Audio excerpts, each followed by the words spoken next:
नमस्ते बच्चों, स्वागत है आपका मेरे YouTube चैनल सरला हिंदी क्लासेस पर। आज मैं सरला आपके लिए लेकर आई हूँ पाठ लखनवी अंदाज के MCQ का पार्ट 1। तो आइए शुरू करते हैं बिना किसी देरी के। पहला प्रश्न है बच्चों, यशपाल ने लाहौर के किस कॉलेज से BA किया? क विकल्प में दिया है नेशनल, ख दयाल सिंह, ग खालसा, घ दयानंद। तो इसका सही उत्तर है बच्चों क नेशनल। अगला प्रश्न है, यशपाल की मृत्यु किस सन में हुई? क 1974 में, ख 1975 में, ग 1976 में, घ 1977 में।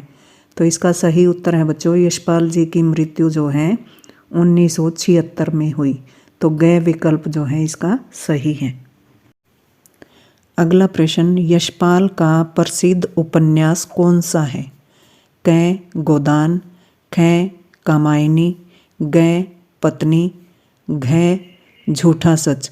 तो इसका सही उत्तर है बच्चों यशपाल जी का जो प्रसिद्ध उपन्यास है वह झूठा सच है। तो घ उत्तर जो है इसका सही होगा। अगला प्रश्न, यशपाल स्वाधीनता की किस धारा से जुड़े हुए थे? क गांधीवादी, ख क्रांतिकारी, ग सत्यवादी, घ अराजकतावादी। तो इसका सही उत्तर है बच्चों ख क्रांतिकारी। अगला प्रश्न, यशपाल किस कारण से जेल गए थे? क लेखन के कारण, ख लूटमार के कारण, ग स्वाधीनता संग्राम की क्रांतिकारी धारा से जुड़ाव के कारण, घ रंगदारी के कारण। तो इसका सही उत्तर है बच्चों ग स्वाधीनता संग्राम की क्रांतिकारी धारा से जुड़ाव के कारण। अगला प्रश्न है, लाहौर के नेशनल कॉलेज में यशपाल का परिचय किस से हुआ? क लाला लाजपत राय से, ख भगत सिंह व सुखदेव से, ग सुभाष चंद्र बोस से, घ नेहरू से। तो इसका सही उत्तर है बच्चों लाहौर के नेशनल कॉलेज में यशपाल जी का परिचय जो है भगत सिंह व सुखदेव से हुआ था। तो ख विकल्प इसका सही उत्तर होगा। अगला प्रश्न है बच्चों, यशपाल का जन्म कब हुआ था? क सन 1902 में, ख सन 1903 में, ग सन 1904 में, घ सन 1905 में। तो इसका सही उत्तर है बच्चों यशपाल जी का जन्म जो है सन 1903 में हुआ था। तो ख विकल्प जो है इसका सही उत्तर है। अगला प्रश्न, यशपाल का जन्म किस राज्य में हुआ? क हरियाणा में, ख उत्तर प्रदेश में, ग पंजाब में, घ मध्य प्रदेश में। तो इसका सही उत्तर है बच्चों यशपाल जी का जन्म जो है पंजाब राज्य में हुआ था। तो ग विकल्प इसका सही उत्तर है। अगला प्रश्न है बच्चों, यशपाल की प्रारंभिक शिक्षा कहाँ हुई? प्रारंभिक यानी शुरुआती शिक्षा। क कांगड़ा में, ख फिरोजपुर में, ग कटरा में, घ कुल्लू में। तो इसका सही उत्तर है बच्चों क कांगड़ा में। अगला प्रश्न है, यशपाल किस शैली के विशिष्ट रचनाकार हैं? क यथार्थवादी, ख विवेचनात्मक, ग विवरणात्मक, घ यथार्थवादी। तो इसका सही उत्तर है बच्चों यशपाल जी जो हैं यथार्थवादी शैली के विशिष्ट रचनाकार हैं। तो घ विकल्प इसका सही उत्तर है। अगला प्रश्न, यशपाल का झूठा सच उपन्यास है? क भारत विभाजन की त्रासदी का मार्मिक दस्तावेज, ख लोगों के सच झूठ पर आधारित, ग यशपाल के जीवन के बारे में, घ यशपाल के लेखन का ब्यौरा। तो इसका सही उत्तर है बच्चों क भारत विभाजन की त्रासदी का मार्मिक दस्तावेज है। अगला प्रश्न, यशपाल का कहानी संग्रह निम्न में से नहीं है? क ज्ञानदान, तर्क का तूफान, ख फूलों का कुर्ता, ग पिंजरे की उड़ान व दुलिया, घ दादा कामरेड। तो इसका सही उत्तर है बच्चों घ दादा कामरेड, क्योंकि ये जो कहानी संग्रह है वो यशपाल जी का नहीं है। बाकी सभी विकल्पों में दिए गए जितने भी कहानी संग्रह हैं वो यशपाल जी के हैं। अगला प्रश्न, यशपाल की रचनागत विशेषता कौन सी है? क भाषा की स्वाभाविकता और सजीवता, ख भाषा की कठिनता, ग भाषा की व्यापकता, घ भाषा की सहजता।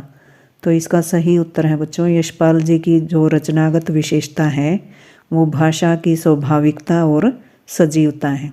तो क विकल्प जो है इसका सही उत्तर है। अगला प्रश्न, लखनवी अंदाज पाठ की साहित्यिक विधा क्या है?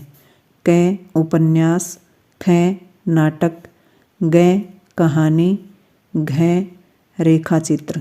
तो इसका सही उत्तर है बच्चों ग कहानी। अगला प्रश्न, कहाँ की पैसेंजर ट्रेन चल पड़ने की उतावली में फुंकार रही थी? क लखनऊ, ख मुरादाबाद, ग इस्लामपुर, घ मुफसिल। तो इसका सही उत्तर है बच्चों घ मुफसिल। मुफसिल का अर्थ होता है बच्चों केंद्रस्थ नगर के इर्द गिर्द के स्थान। तो जो सेंटर के नगर के इर्द गिर्द के स्थान थे वहाँ की जो पैसेंजर ट्रेन थी पड़ने की उतावली में फुंकार रही थी। अगला प्रश्न, लेखक ने सेकंड क्लास का टिकट क्यों लिया था?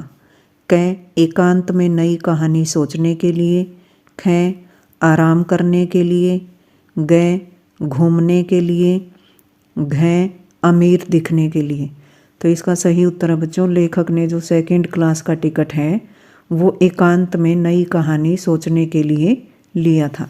तो इसका क विकल्प जो है सही होगा। अगला प्रश्न, लेखक के अनुमान अनुसार क्या डिब्बा निर्जन था? क हाँ, ख नहीं, ग लेखक ने डिब्बे का कोई वर्णन नहीं किया, घ उपरोक्त में से कोई नहीं। तो इसका सही उत्तर है बच्चों ख नहीं, क्योंकि लेखक का अनुमान था कि डिब्बा जो है निर्जन होगा लेकिन वो निर्जन नहीं था। अगला प्रश्न, खीरे कैसे थी? क सूखे बासी, ख कच्चे पक्के, ग ताजे चिकने, घ गले सड़े। तो इसका सही उत्तर है बच्चों खीरे जो हैं ताजे चिकने थे। तो ग विकल्प जो है इसका सही उत्तर है। अगला प्रश्न, नवाब ने खीरे को किस पर रखा? क बर्थ पर यानी सीट पर, ख तौलिए पर, ग नीचे, घ खिड़की पर। तो इसका सही उत्तर है बच्चों नवाब ने खीरे को तौलिए पर रखा। तो ख विकल्प जो है इसका सही उत्तर होगा। अगला प्रश्न, खीरों की संख्या कितनी थी? क 1, ख 2, ग 3, घ 4। तो इसका सही उत्तर बच्चों खीरे जो है संख्या में 2 थे। तो ख विकल्प जो है इसका सही उत्तर है। अगला प्रश्न, सफ़ेद पोश सज्जन कैसे बैठे थे? क पैर फैलाकर, ख घुटनों पर, ग पालथी मारे, घ कुर्सी पर। तो इसका सही उत्तर है बच्चों सफ़ेद पोश सज्जन जो है पालथी मारे बैठे थे। तो ग विकल्प जो है इसका सही उत्तर है। अगला प्रश्न, लेखक के सहसा यानी अचानक डिब्बे में कूद जाने से सज्जन की आंखों में क्या दिखाई दिया? क लालिमा, ख नफरत, ग प्यार, घ एकांत चिंतन में विघ्न का असंतोष। तो इसका सही उत्तर है बच्चों घ एकांत चिंतन में विघ्न का असंतोष। अगला प्रश्न, नवाब साहब ने सीट के नीचे से क्या उठाया? क बोतल, ख लोटा, ग गिलास, घ तौलिया। तो इसका सही उत्तर है बच्चों ख लोटा, क्योंकि सीट के नीचे जो है पानी का लोटा रखा हुआ था। अगला प्रश्न है बच्चों, नवाब साहब ने अपनी जेब से क्या निकाला? क रुमाल, ख सिगरेट, ग चाकू, घ पेन। तो इसका सही उत्तर है बच्चों, नवाब साहब ने जो है अपनी जेब से चाकू निकाला था। तो ग विकल्प इसका सही है। अगला प्रश्न, नवाब साहब की किस चीज़ के स्फुरण से स्पष्ट होता था कि वे खीरे का रसास्वादन करना चाहते हैं?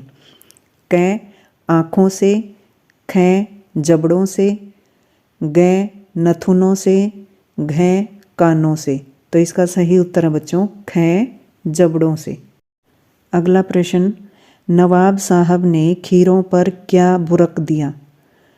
क नमक, ख काली मिर्च, ग जीरा मिला नमक व लाल मिर्च, घ खटाई। तो इसका सही उत्तर है बच्चों, नवाब साहब ने खीरों पर जो है जीरा मिला नमक व लाल मिर्च बुरक दी यानी छिड़क दी। अगला प्रश्न, नवाब साहब ने खीरे को लखनऊ का कौन सा खीरा बताया? क साजन, ख बालम, ग प्रियतम, घ दिलरुबा। तो इसका सही उत्तर है बच्चों ख बालम, क्योंकि उन्होंने कहा था कि खीरा लखनऊ का जो है बालम है। अगला प्रश्न है, नमक मिर्च छिड़कने से खीरे की फाँकें कैसी हो रही थी? क पनियाती, ख मीठी, ग कसैली, घ कड़वी। तो इसका सही उत्तर है बच्चों क पनियाती, यानी वो पानी छोड़ रही थी। अगला प्रश्न, मैदा क्या है? क दिल, ख गुर्दा, ग तिल्ली, घ अमाशय। तो इसका सही उत्तर है बच्चों मैदा जो है अमाशय है। घ विकल्प जो है इसका सही उत्तर है। अगला प्रश्न, नवाब साहब रेलगाड़ी में किस श्रेणी में सफ़र कर रहे थे? क प्रथम, ख द्वितीय, ग तृतीय, घ चतुर्थ। तो इसका सही उत्तर है बच्चों, नवाब साहब जो रेलगाड़ी में है द्वितीय श्रेणी में सफ़र कर रहे थे। तो ख विकल्प इसका सही उत्तर होगा। अगला प्रश्न, नवाब ने खीरे की फाँकों को कैसी नज़र से देखा?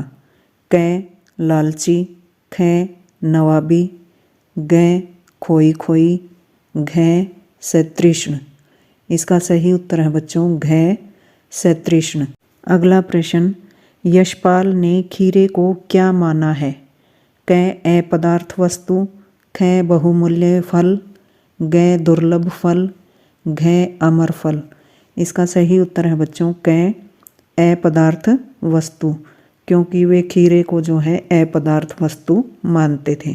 तो इसका सही उत्तर क विकल्प होगा। अगला प्रश्न, गाड़ी के डिब्बे में कौन बैठा था? क टिकट निरीक्षक, ख स्वयं लेखक, ग जेब कतरा, घ नवाबी नस्ल का व्यक्ति। तो इसका सही उत्तर है बच्चों घ नवाबी नस्ल का व्यक्ति जो है गाड़ी के डिब्बे में बैठा था। अगला प्रश्न, ट्रेन के सेकंड क्लास डिब्बे में एक बर्थ पर लखनऊ की नवाबी नस्ल के कैसे सज्जन पलथी मारे बैठे थे? क सफ़ेद पोश, ख नवाबी, ग लंबी दाढ़ी वाले, घ पठानी पोशाक वाले। तो इसका सही उत्तर है बच्चों एक सफ़ेद पोश। तो क विकल्प जो है इसका सही उत्तर होगा। अगला प्रश्न, आसानी से न पचने वाला होता है? क अकील, ख लजीज, ग नकली, घ शकील। तो सही उत्तर है इसका बच्चों आसानी से जो न पचे उसको शकील कहते हैं। तो घ विकल्प जो है इसका सही उत्तर है शकील। अगला प्रश्न, नवाब साहब ने फाँकों का क्या किया? क खा लिया, ख लेखक को दिया, ग रख दिया, घ फेंक दिया।